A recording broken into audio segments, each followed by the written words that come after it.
Oh my god, what happened last night? Wait, let me see how much money am I down right now. Holy, I'm down $22,000 on one of my trading accounts. Let me go and look at my other account. Wait, I'm down $8,000 here? Shit, I'm down $30,000 in total, and that's excluding my crypto portfolio. I'm selling the house, man. I'm selling everything, man. That's how amateur traders react to a stock market crash. And that is why they're unprofitable. Any dumbass can take a profit. Professionals know how to take losses. And the reason why I flex my losses is to show you that I have skin in the game. You should never ever trust anyone without skin in the game. I'm literally down $30,000 of my $1 million portfolio, which is kind of low if you think about it. But anyways, in this video, I'm going to show you what I'm personally doing in order to profit from this stock market crash. And you can trust that everything I'm about to share with you in this video is legit because my hard-earned money is on the line. Now, the first rule of a stock market crash is to never panic sell.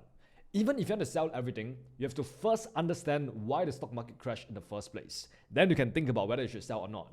So let's talk about why did the market actually crash today. So there's a few reasons as to why the stock market has crashed, but I'm not going to bore you with the details, right? So I'm just going to sum it up. Number one, Trump did his thing again and pretty much try to implement more tariff onto China, and this is giving global tariff trade war concern, whatever, right? Number two is we got the overvalued tech and AI bubble, right? So we all know that Nvidia, Tesla, Microsoft has been going to the moon and making me a lot of money.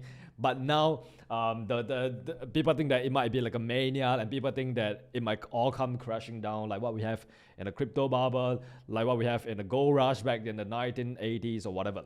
And then they were actually warning from the central banks and the institutions about how overvalued the AI stocks are, probably fake news in order to crash price so that they can actually gut in and actually buy more AI stocks. Who knows? And then we got rising US interest rates, which is going to hit growth stocks the hardest. And then there is a bunch of stupid retail traders who are unwinding their leverage, right? Getting margin called because of like this huge move to the downside. So this is unleashing a huge amount of selling pressure onto the market. And then there's macro uncertainty. So those are the reasons as to why the stock market crashed. Boring, nobody cares. Let's talk about what we can actually do. How can we actually benefit from this crash itself? Now, first of all, I'm going to look at it in the eyes of a trader.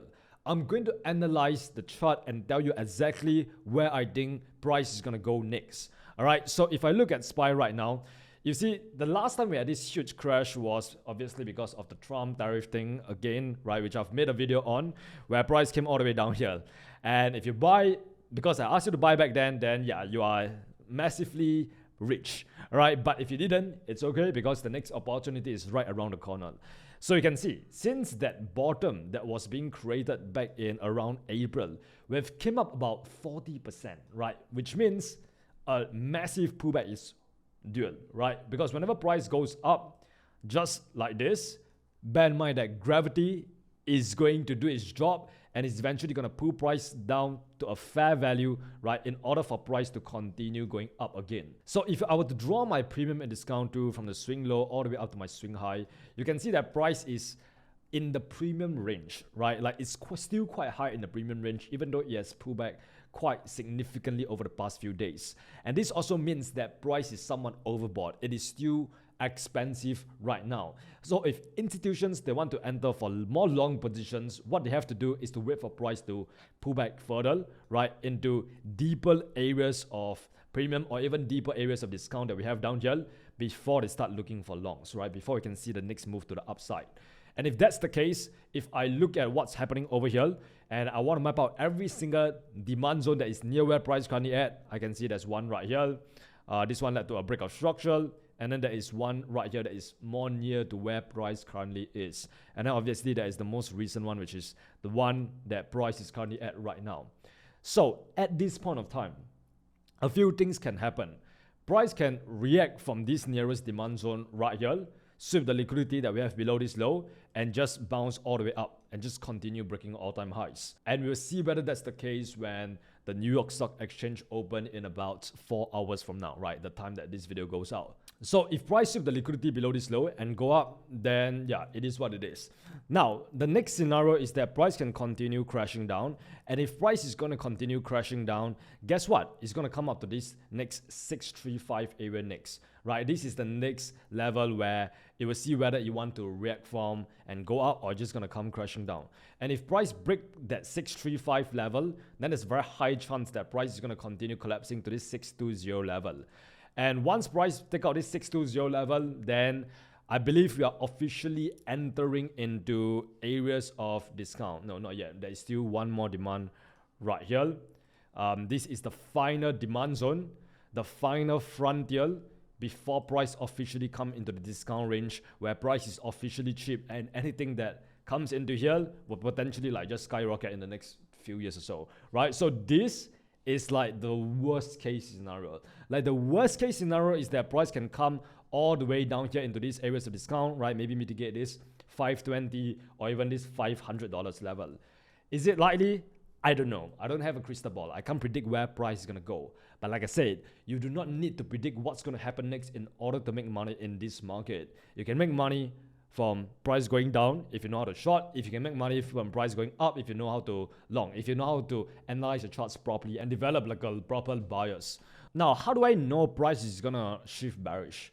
Well, if price can come out here and take out this low right here, right, which is already done, right? The candlestick has already closed below the last higher low right here, and it can pull back and it can create like a lower high right here, and later on price can come down and take out this low here, giving us like a bearish market structure, creating like a lower high right here.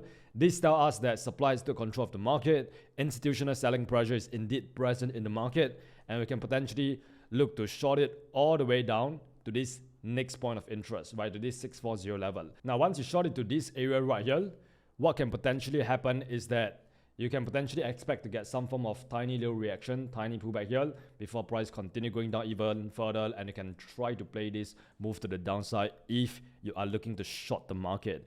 Just make sure that you are very aggressive when it comes to your take profit, right? You are taking profit fast, like at all of these point of interest here, because there is no certainty as to when price will just make that massive reversal to the upside.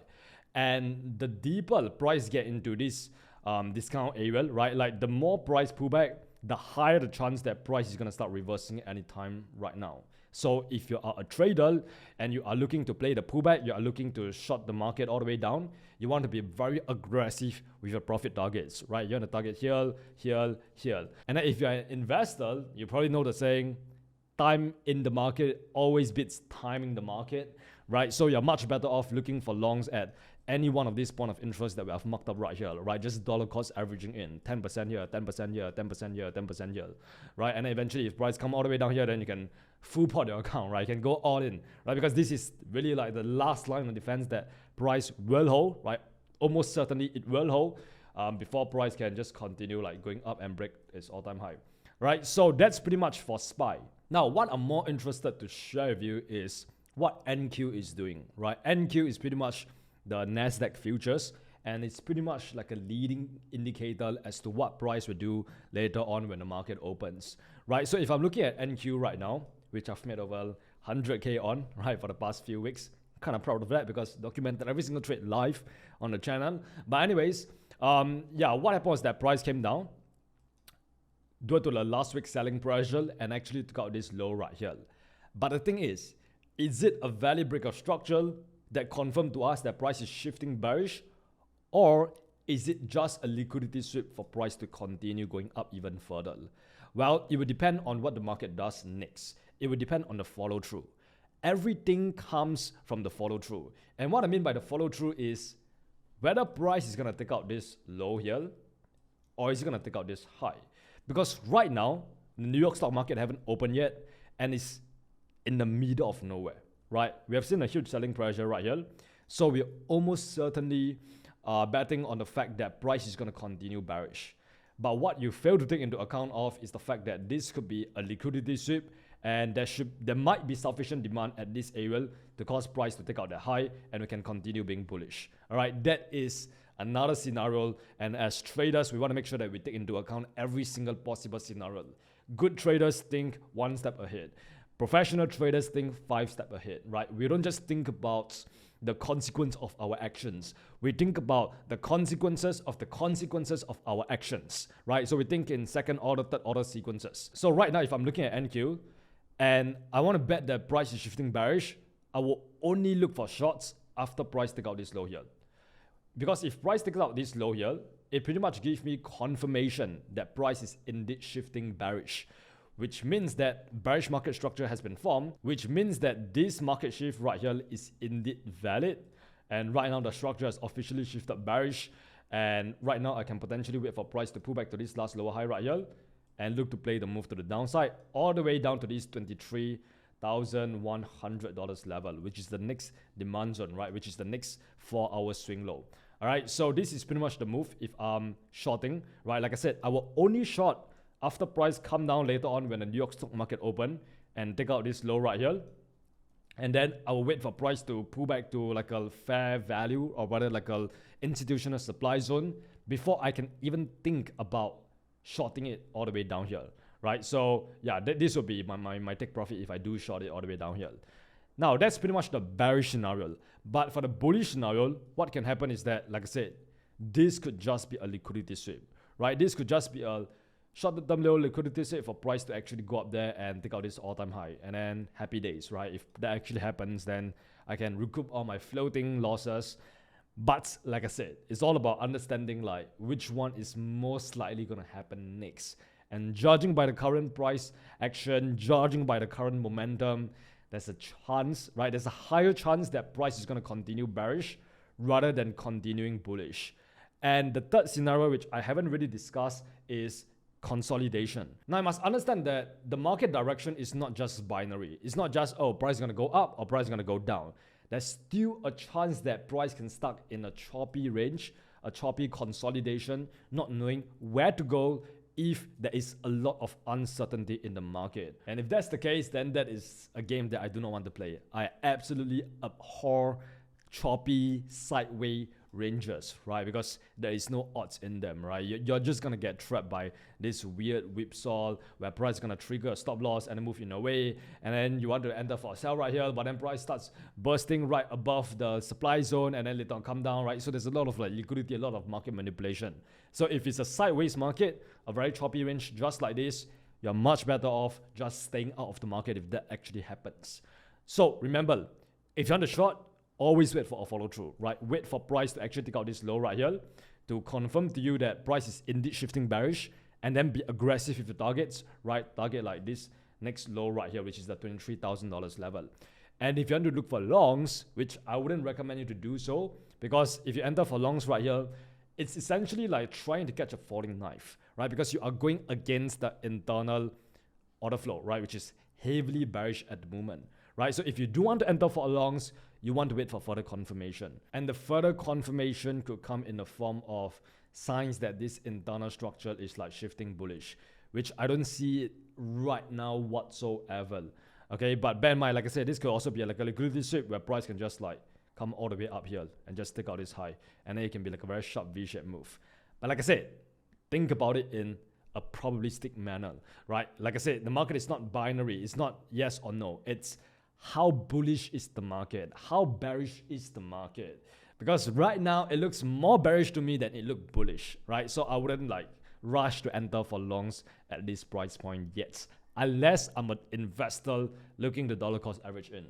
All right, so the last thing I want to go through with you quickly is the volatility index, because this is a gauge of how much uncertainty there is in the market right now. The higher the volatility, the more uncertainty there is in the market, and the more likely the market is going to continue crashing.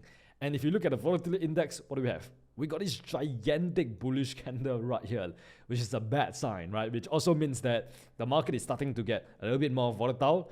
And if price continue to break above like this $22 level, then there's a very high chance that we're going to see a sharper pullback, right? We're going to see SPY going down even lower. So I'm going to be continue observing the VIX, right? Because if you look at every single time the VIX have spiked massively, like August and also April, look at what the stock market is. August, April, look at this, right? It always drops significantly.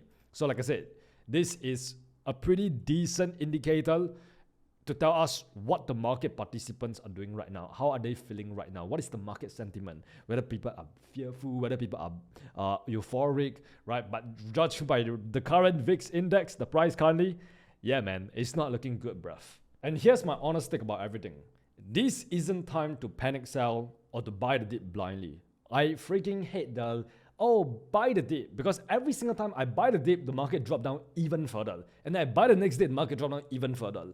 So right now it's more about trying to understand what the market is doing as a whole, where institutions are positioned, whether they are selling or whether they are buying, and trading in alignment with their institutional price action. And your goal right now as a trader is to try to spot the smart money footprints, right? If they're entering for a sell, look at the price point where they are selling at, wait for price to pull back to that price point, and then short it all the way down, right? And just be aggressive when it comes to take profit. And then if institutions are looking for longs, then look for buying pressure in the market, and then wait for price to get to that point of interest, right? So it's all a matter of patience and just waiting very patiently for the smart money footprints to reveal itself, and just follow it like a detective, Sherlock Holmes. And the reason why I briefly went through the reasons as to why the stock market crashed is because I honestly do not care about the reasons. Because you must understand that price drive narrative, narrative drive positioning, positioning drives sentiment, and sentiment drive price. Which means that it's not just about the fundamentals, because the market participants influence fundamentals just as much as fundamentals influence market participants. And this is what George Soros called the reflexivity effect, right? It's like the chicken and egg thing. Did the chicken come first or the egg come first? So it doesn't matter what the reasons as to why the stock market crashed. What matters more is how the market is going to react to the stock market crash. What are the market participants going to be doing? Are they going to be selling? Are they going to be buying? Are they fearful right now? Are they greedy? Because that is going to dictate what price is going to do for the next few weeks. Your goal right now is to protect capital, manage risk, and wait for real confirmation before adding size. I highly recommend you to not use leverage in this type of uncertain scenario, right? Just focus on stacking cash, and if the opportunity comes up, deploy that cash, right? If there's opportunity to look for short, right? Short if you know what you're doing. If there's opportunity to look for longs, then yeah, go for longs, right? But do not use leverage, because like all it takes is one big loss that will wipe you out. And that is why I always tell my students, be passive when executing the trade, but be aggressive when managing it. Because the market doesn't punish you for being wrong. It punishes you for staying wrong. So you have to make sure that you are always protecting your capital and managing your risk and minimizing your losses. And that's how you stay profitable in the long run. And remember, the best traders survive stock market crashes because they respect uncertainty. In fact, they love uncertainty. They love the volatility, because every single crisis brings an opportunity. So my friend, make sure that you are patient, right? Make sure that you wait for the opportunity to arise itself, because the market moves from fear to greed faster than most people realize. Now, if you want me to break down which sectors and stocks I'm personally watching for potential reversals, which is like a part 2, like a sequel to this video, let me know down in the comment, and I'll potentially cover that in the next video if there's sufficient demand for it, right? Because trust me, this is a good opportunity for you to actually get rich if you know how to play the game the right way. And as always, remember, you're just one trade away.